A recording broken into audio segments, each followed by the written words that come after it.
Hello students, this is Amol Ingole, and in this video I am going to explain Viterbi algorithm. Viterbi algorithm is used in decoding convolutional codes. It is a dynamic algorithm for finding the most likely path in trellis diagram. In this video, I'll be explaining the steps involved in decoding convolutional codes using Viterbi algorithm. So let's see the first step. Divide the given received code into packets of n bits and write these packets over each time step of trellis diagram in sequence. So to understand this first step, let us consider one convolutional encoder where the number of memory units are 2 and the received code word is given for decoding as this R. Now the first step is dividing the given sequence, given received code into packets of n bits. Here n is equal to 2 in this example. So you can divide this given received code word in the packets of 2 like this. And you have to write this received code word divided in 2 bits packets on a trellis diagram like this. So here is one example of the trellis diagram showing 1, 2, 3, 4 and 5 time steps like this. These are the 5 time steps shown, and the received code word can be written in each time step like this. So look at this. It was divided into packets of 2 bit each, and you can write this received code word over the trellis diagram like this in each time step like this. So this is what the first step does. Let's see the second step. Find the Hamming distance between the n-bit packet of the received code and the output of the encoder shown on the traces, and write the path metric by adding the Hamming distance of earlier branch. So let's see this. This was the result of the first step where you divided the received sequence in n-bit packet. Now in the second step, we're going to find out the Hamming distance between n bit packet of the received code. So these are the n bit packets of the received code, and the Hamming distance should be obtained with these packets and output of the encoder. This is the output of the encoder shown on this pass. So the pass is nothing but the state change when the input given is 0 or input given is 1. So this is the state change, and we are writing this as the output of the encoder. So you have to find the Hamming distance between this 1 1 and this 0 0, this output. There are two paths in the first time step. You have to find the Hamming distance with both these paths with 1 1. So the Hamming distance between 1 1 and 0 0 will be 2. So this is nothing but the path metric for this path. Similarly, you can write the path metric as the Hamming distance. So this is 1 1 and this is 1 1 again. And as there is no change, the Hamming distance would be 0. So this is the path metric for this. Actually, path metric is nothing but Hamming distance. Okay, let's repeat the same process for time step 2. So this is time step 2, and you will find that there are 1, 2, 3 and 4 paths. Let's find the Hamming distance between 0 1 and these 4 paths one by one. So 0 1 and 0 0. The Hamming distance between 0 1 and 0 0 is 1. The Hamming distance is 1 here. And this Hamming distance will be added with the path metric of earlier branch. So earlier branch path metric was 2, right? So this is 2, which is the earlier branch path metric. This will be added. So this 1 plus 2 is equal to 3.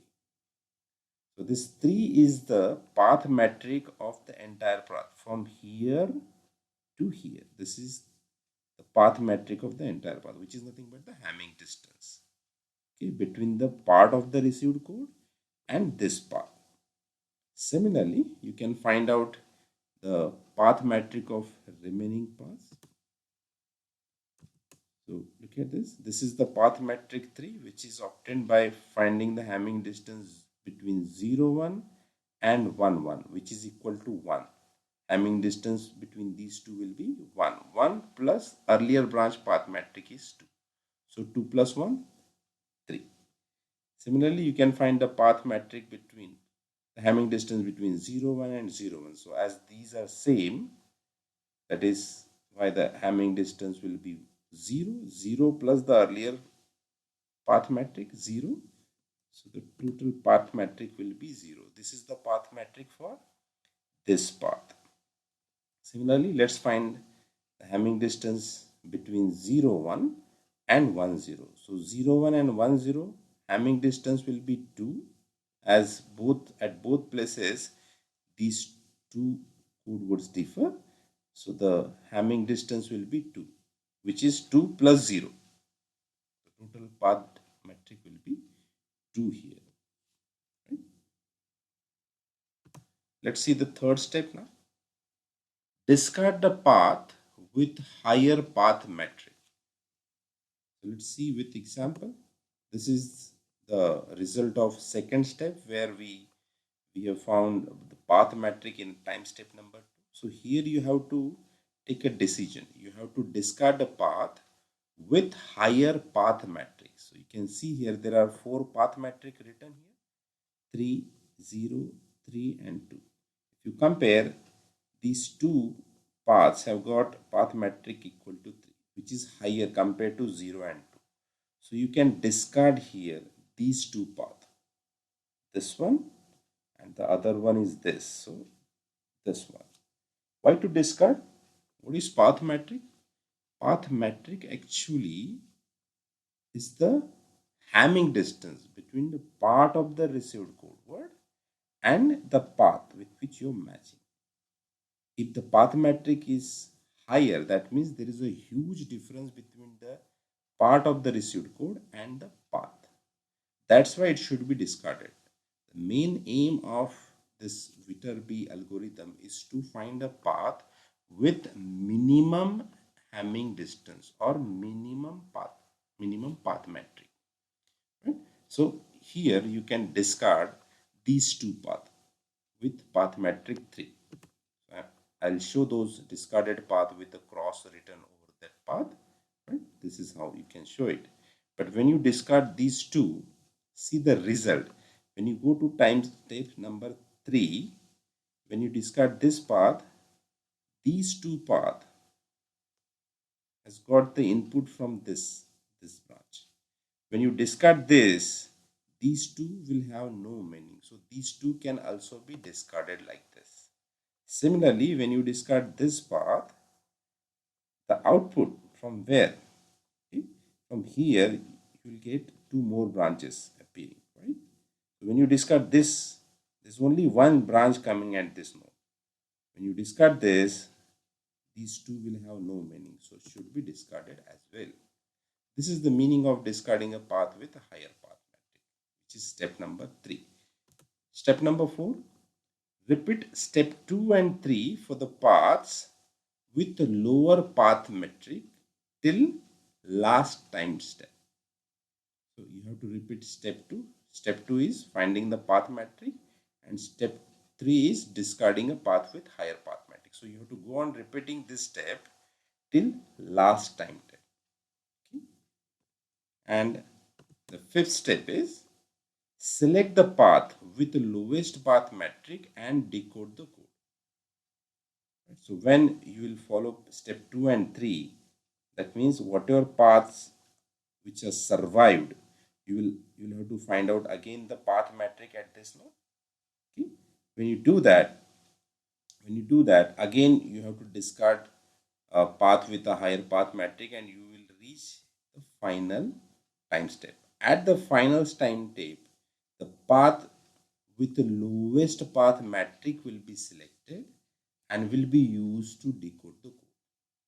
When you select the lowest metric path, that means the, that path is matching more with the received code. And that's how you can actually detect the error in the packet. Thank you.